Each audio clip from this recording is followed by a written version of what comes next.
Give more gas, floor it. So it got 2 chains on there. Is that typical, or they normally have 1? You won't see another one like this. Yeah, I heard you say you built. That's what I'm saying. Like this deserves its own moment. I got 2 of these sprockets, which are 420 chain sprockets, but I shaved them down so that they would accept bicycle chain size. This is probably about my 5th or 6th motorized bike build. Oh, okay, so you had a little bit of knowledge already. I was trying to make a motorized bike that could achieve 100 miles per hour top speed, or greater, and I ended up getting the gear ratios in V8 in the shopping cart.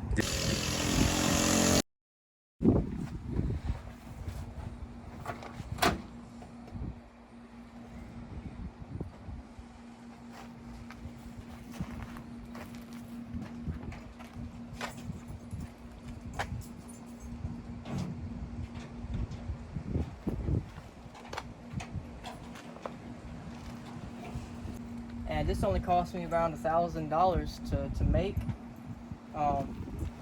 It cost me a little bit more than that to maintain because it's a little bit maintainer friendly, or heavy, I should say. Daily maintenance, or how often you gotta do something to keep it up to par? You gotta lubricate the chain. Daily? No, not daily. After about probably like 300 miles. Every 300 miles, you gotta rebuild the clutch. Well, just not rebuild it, but just take it apart and lubricate it and clean it. After 300 miles, you gotta do that. It's a Hilliard clutch. And then at that same time, I lubricate the chain, or whenever the chain starts, you can hear it when you're riding. It'll be dry and it'll get real noisy. That's how you know. And so I'll just lubricate it, and that'll be that.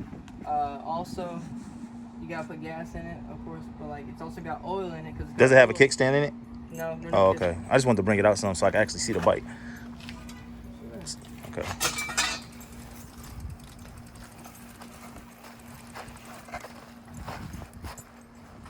Yeah, okay. This closest I've been to one. I see people ride them, so it got 2 chains on there. Is that typical, or they normally have 1? You won't see another one like this. Yeah, I heard you say you built. That's what I'm saying. Like this deserves its own moment. It'd be easier if I show you. Okay, you want me to hold it for you? Oh. Well, so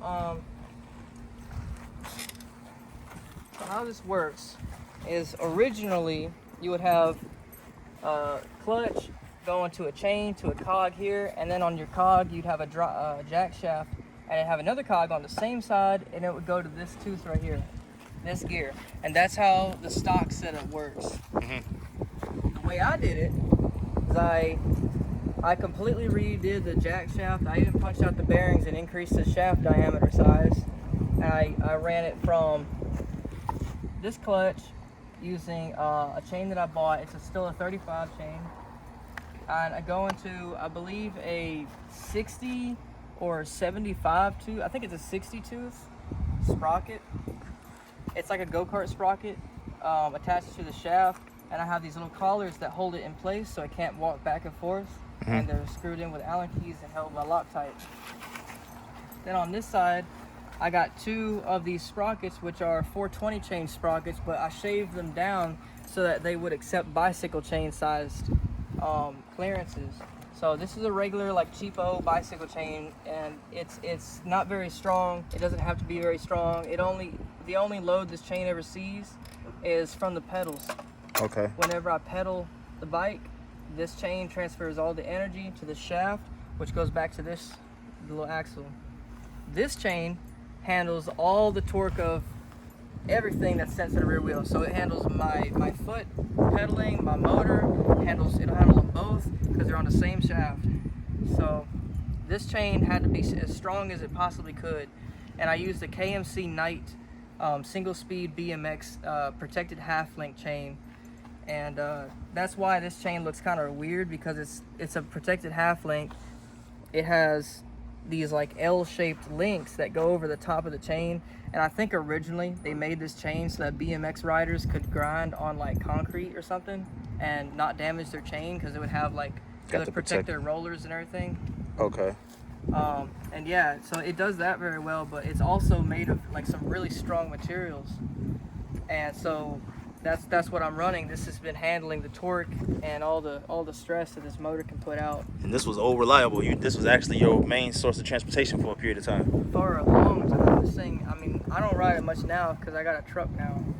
But before I had the truck, and that truck cost less money to get than this bike.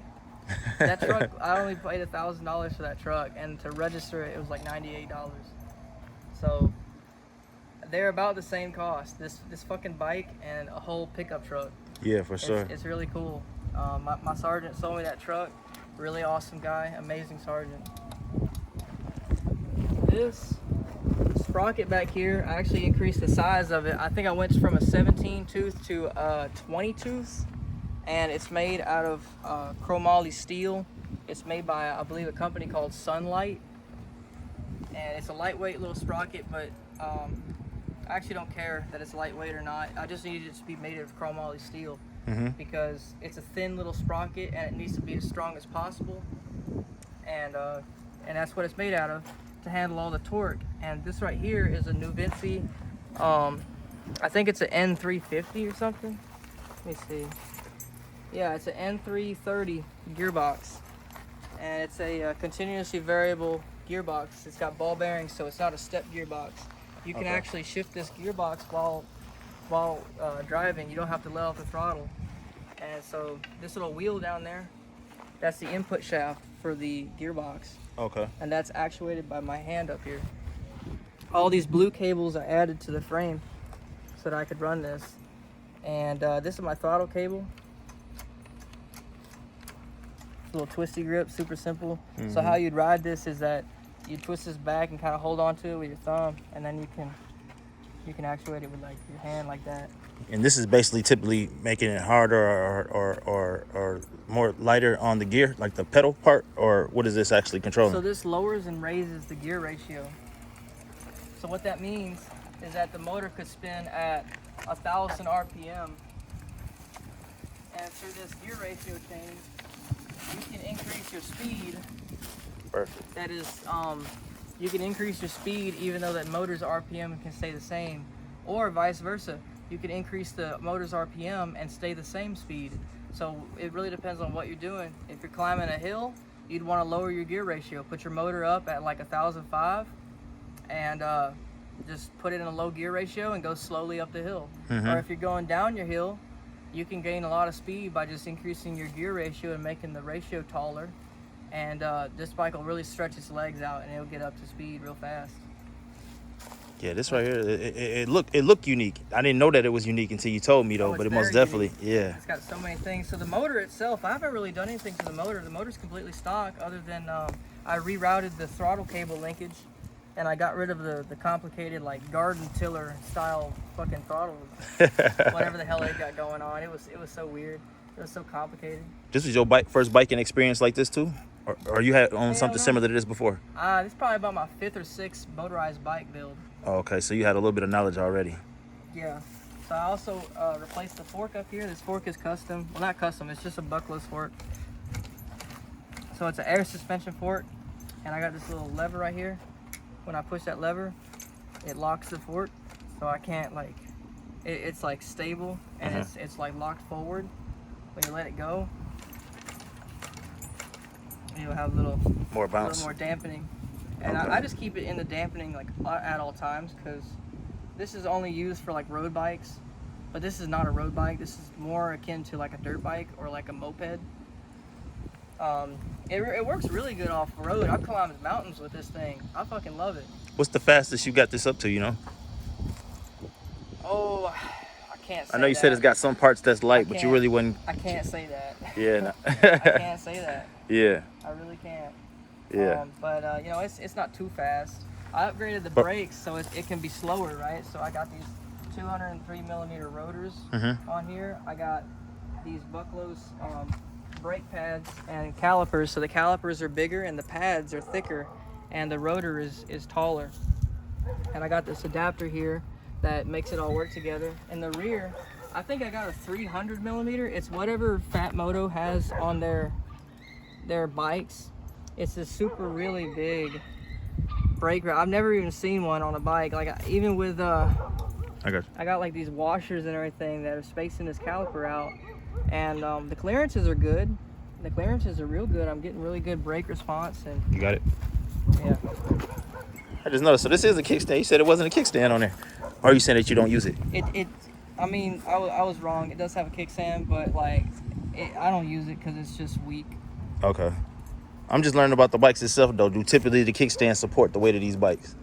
Or just not this one? Well, no, I think it could. I mean, I'm pretty sure it would. I just don't use it that much. Okay. I'm used to having them without one. This motor is pretty much unmodified, and I like it. I did that on purpose because these motors are so reliable. I've had one, not this one, but it was another one. It was a smaller one, and it lasted me like 2 years, and all I did was do oil changes. And as a matter of fact, the transmission on that motor was the thing that was wearing out. So everything this else. motor, it has a transmission, but it's in the form of like this clutch and this cog, and it's not the same. It's a completely different setup, and it's a more rebuildable unit. The last unit on those other motors, they're not really rebuildable. Like they're kind of shitty, really. Like they're kind of shit parts, and you can only get them, and they're only made by China and everything, and they're just bad. How you doing? And so when you wear one out, you can either modify it to like take up the slack in the chain, because the chain stretch in those things is insane. But yeah, with these ones, you still get chain stretch, but it's a lot less like troublesome with this one. Yeah. And you can just replace the chain. I was also looking at these too. Like, so the width and tire, is it typical for this one to be bigger than the one in the back, or is that something particular to this bike? So that's this bike. That's just how I got it set up. So this is actually the stock rim that came with this bike, and it's wide, and I think this might be the stock tire too. But this tire in the back, so because of this gearbox, the way you buy these gearboxes is you don't buy them, they're not a whole rim. They don't have the spokes, they don't have the rim, they don't have the tire, they don't have the tube. You just get this little bitty tiny little thing, this gearbox, this little unit. And you have to take it, well, I took it to a bike shop and I had them lace me a rim, and I had it custom ordered. I told them I needed the thickest and strongest and most high tensile strength spokes that you can fucking put on there. If you have to, largen the holes so you can fit them. And I asked them for the strongest rim, like a double wall thickness rim that's made for like some high-end mountain biking stuff. I needed something that's strong. I wanted it to be super strong, because this rim was not originally intended for this build. It was meant for another build, and that was a build that I was making. It had about 11 horsepower. It had a jack shaft, much the same as this one. It was similar, but it was different. It was less strong than this one. And I was trying to make a motorized bike that could achieve 100 miles per hour top speed, or greater. And I ended up getting the gear ratios kind of right, but I was never able to get this on there because it kept destroying itself from all the power it was making. It was just a bicycle, and it's making 11 horsepower. It's like trying to put a fucking V8 in a shopping cart. Yeah. And so it was destroying itself left and right, and I was just trying everything I could with the materials I had. The metal was bending, the U-joints were breaking, the frame was cracking. It was just destroying itself. It just couldn't handle all that power. But I was able to make, for a short period of time, a bike that could achieve like speeds of like 54 miles per hour, like that, like so fast and so much acceleration that it felt like when I was hanging on, that there was so much like acceleration force that I felt like Superman hanging onto a handlebars. Like it felt like my body, like there was so much acceleration, like my body was like not putting much weight on the seat. It was all just like hanging onto the bars. It was so like crazy. And it would get to 50 miles an hour. The motor would redline at like 11,000 RPM, and then it would stop. And but if I had this gearbox, then I could change the gear ratio, and I could pull past that, and I could get to 100 miles per hour because it would have a taller gear ratio. With that setup, I didn't have a gearbox. It was just a straight, it was directly linked. There was no gearbox at all. It was just a bicycle rim with a single speed cog powered by the motor. So the speed was based on the RPM of the engine's crankshaft. So the higher the engine revved up, it was manual everything. So it had a clutch, and it was the clutch would link up, and it was a manual bike. This has a centrifugal clutch. It's not the same. So like there's no clutch handle. Like you don't disengage and re-engage the clutch with a handle. With this one, you just kind of hit the gas, and the shoes expand and you take off. So you think with what you have now, is it harder to get what you had to make it match up so you can still make that bike happen? The 100 miles an hour? So that bike had a 2-stroke motor. This has a 4-stroke motor. I actually believe that this is a better setup because the 4-stroke motors, they don't blow up the same as the 2-strokes. All the 2-strokes I've had, I just have bad luck with them. Either I'm not treating them right, I'm doing something wrong, because they keep breaking. And that's what happened to that motor. Is I melted the piston rings. They got hot, and it broke the pistons rings, and it melted the piston a little bit. And that was the end of that motor. I still got it. I just haven't rebuilt it yet. Okay. But, yeah, that motor cost me about $1,100, and it was such a heartbreak when it broke. But yeah, that's racing engines for you. They're racing engines. That doesn't mean they're reliable engines. Nah. What about the seat? Is that stock seat, or did you change that? I changed it. It had like a skinny like road seat, but like you want thicker seats on these because you normally like. I'm riding for a long time, so I want a bigger seat, and I usually carry a backpack so I can change into my uniform when I get at work, change out of my uniform when I come home. You know, it's just better. This motor, like, also I like these mufflers. They're not the best for making power, but they're tiny and they're a little quiet, and they also don't have a lot of leverage against the manifold, so it can't break your bolts. I was having trouble with my manifold bolts breaking. I've even lock wired my crankshaft bolts right here to keep them from coming loose, because they will come loose. So I ended up lock wiring both of them.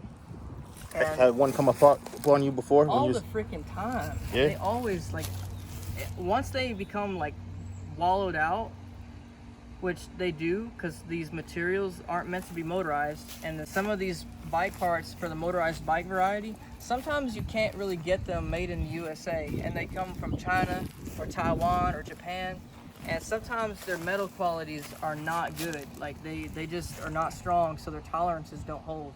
So you'll have like a square shaft that fits on a square hole for your pedal, and it'll just become like elongated over time. And then once that happens, it just inches your screw out. So unless you lock wire it like that, the screw will come out.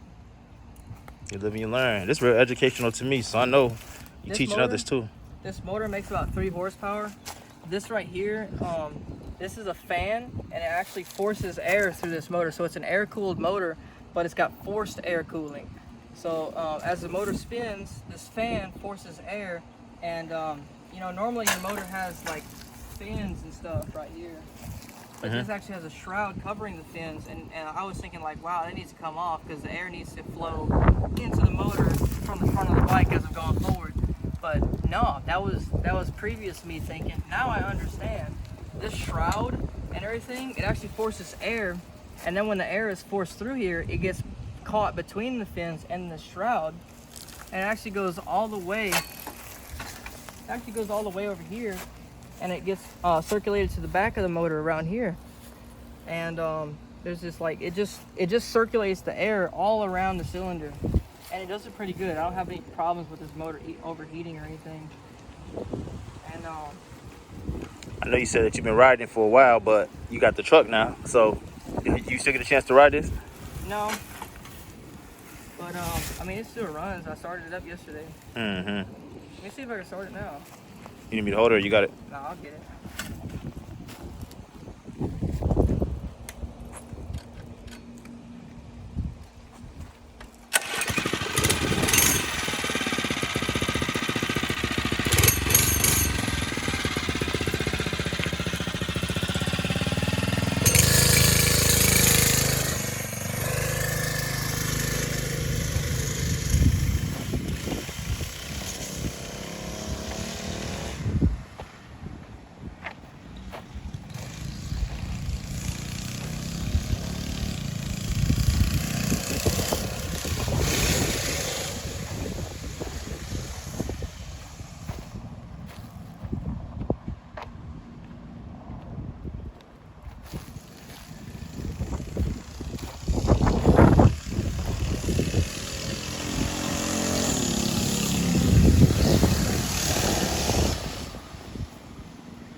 All you do is accelerate with your hand, and that's it.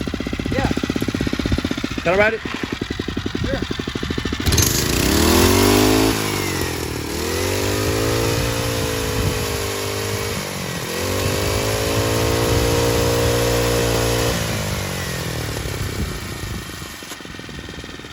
Sure. Just tell me what to do real quick. Just get a good yank.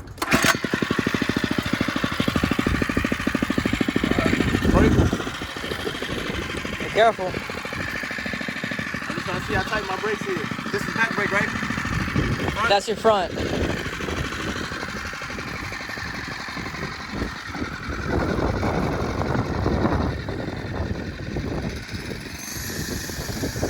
Give it more gas.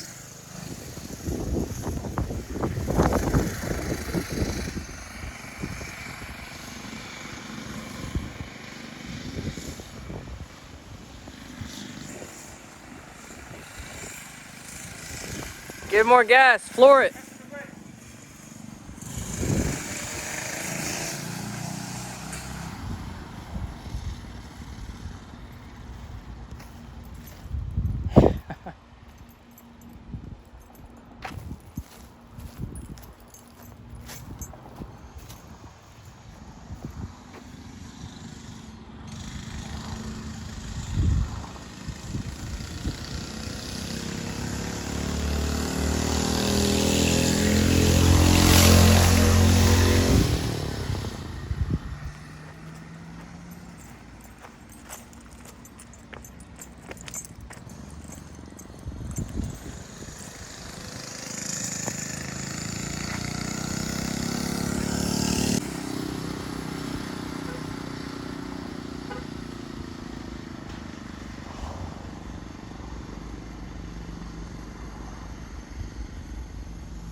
I always wanted one of these on the low. This is my how you find off? Hit this. Highly appreciate that, man. Oh. Yeah. I got my motorcycle license. Ain't rode a motorcycle. It's about closest I done got in a long time. Yeah. I didn't need it for this. Apparently, like according to Texas law, it's not really a motorcycle. This thing right here do get a little bit hot though. Well, don't put your leg on it. No, I didn't know at first. I just hit the corner and I said, I wouldn't dance on the exhaust pipe. No, for sure. Yeah, it gets warm, but like it's so much better than like, damn, I just burned myself. Yeah, be careful. Yeah. But it's better than like if it was on this, like if this cage was not here. Oh yeah. That's like skin melting type of hot. Yeah. Like I believe you me, that thing. I'm pretty sure it just protected me, but when I put my leg on there, I most definitely felt it though, right there. Yeah. It's hot. Yeah, for sure. And it's hot outside though. It's about. Hot. It'll scare you, but it's not like it won't like 3rd degree melt your skin. Like, yeah. It won't like melt your skin off hot. Yeah. Yeah, my biggest issue was making sure them brakes worked. You know what I'm saying? And The brakes have worked. Yeah. Brakes are fine. Yeah. They've been upgraded. They only got a couple months on these brakes. Okay. The brakes are good. Only thing I'm worried about is that I need to change the chain in here because it's getting a little bit loose, but it hadn't shown me any problems yet, so I'm just gonna keep riding it. Yeah. Okay then. You got the chains are not expensive. You can get a chain for like $15. Okay. That's part of the benefits of having one of these is that motorcycle parts are expensive as hell. For sure. These parts, they're not. So this motor is like, it's labeled, it's marketed as a general purpose motor. The everything else is mostly bike parts. Mostly everything is a bicycle part. And there's a company out there for everything. For sure. And they're not super expensive and super cheap parts. I mean, you can replace every bearing in this bike for less than $100. Okay. Yeah, you most definitely got something nice going on. I'm glad you let me see it. It was good meeting you. I'm gonna let you get out this heat. We both been out here for a little while. I mean, if anybody, like, I know how to build these, and I haven't really shared with the world how to do it. And I don't know, like, I haven't seen on the internet anybody doing it this way, or even coming close. Most definitely. But like, yeah, I've always kind of had like a passion. I kind of want to put on my YouTube channel how to build one of these things. Let's do this first though. This is easier than YouTube. Start an Instagram today. Start an Instagram or get more active, or Facebook, just particularly for mechanic stuff, something like that, just so you can control your traffic for people that might be interested in something you selling, or interested in something that you could, like a service you provide, or you know what I'm saying, something like that though, because when they see stuff like this, you most definitely gonna get people that's interested in it, or people that's been having hiccups trying to do something that you already done. You know what I mean? So that'd be cool. Yeah, I just don't know anything about social media. Create it. I don't have an Instagram. Yeah. I kind of got thrown into it a little bit when I won the truck, but man, yeah, just create it. That's the only thing though. Just create it and then give me the link from there. Or once you let me know you got one created, we'll figure it out. But that's the thing though, just so people know where to find you, because people looking for services and just don't know.